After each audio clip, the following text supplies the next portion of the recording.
Hey everybody, it's Randy with Carchaeology, and I had an absolutely awesome surprise today while I was just randomly trolling through Facebook.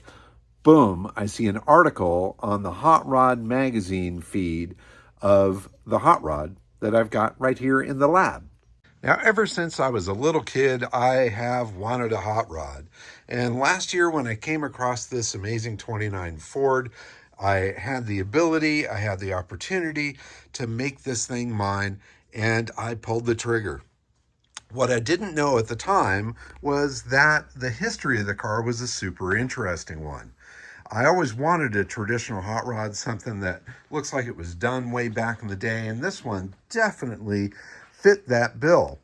And after buying it, I realized that the car was built here in California roughly about 10 years ago or so, and it was done by kind of a group of members of a club called the Cavaliers down in Long Beach. And man, that was super cool. So I contacted the original builder of it, got in contact with him, as well as a couple of previous owners, learned an awful lot about it. And then sometime later, I had a photographer out here shooting photos of one of the other cars for a magazine feature, and he saw the 29 Ford and said, hey, I'd like to shoot that too. So he shot photos of it. He said he was going to sell it to sell the photos and article to a French magazine called Nitro, and this just showed up in the mail last week. So this is a copy of Nitro magazine. You can see the 29 Ford on there. And when it came down to getting the details on the car, since this is a car that I didn't build, it's a car I just bought, I put him in touch with Todd, the original builder, who filled him in on all the details of the car. Really awesome article. I love it. I wish I read French so I could understand what it said. But today I realized that these photos also went to Hot Rod magazine, and they published an article online about the car telling the whole story of the Cavaliers Car Club as well as the build of the car. And a lot of the information, the details on the build of the car, which were a mystery to me because the seller that I bought it from really didn't know all of the little intricate details of it, have now been brought to light through this article in Hot Rod. So I'm totally stoked. Not only do I have my dream hot rod here, it's actually a hot rod that's now been featured by Hot Rod magazine. Talk about a childhood dream come true.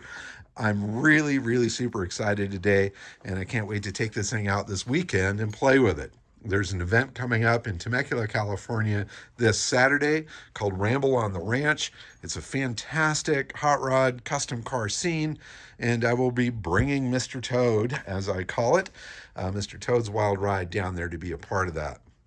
But in any case, I just wanted to share the news of that. I'm super excited. I'm going to put a link in the description of this video here so that you can go check out the online article from Hot Rod magazine on the car. You can read the history of it, and you can even see a picture of me standing there with it. Although really the focus of the article is the Cavaliers Car Club, the folks that were involved with the build of it, and especially Todd Lancaster, who was the dreamer and the director of the build of this car.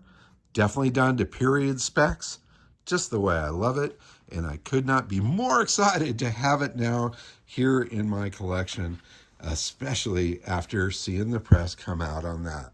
Hot Rod freaking magazine likes my hot rod. Heck yeah.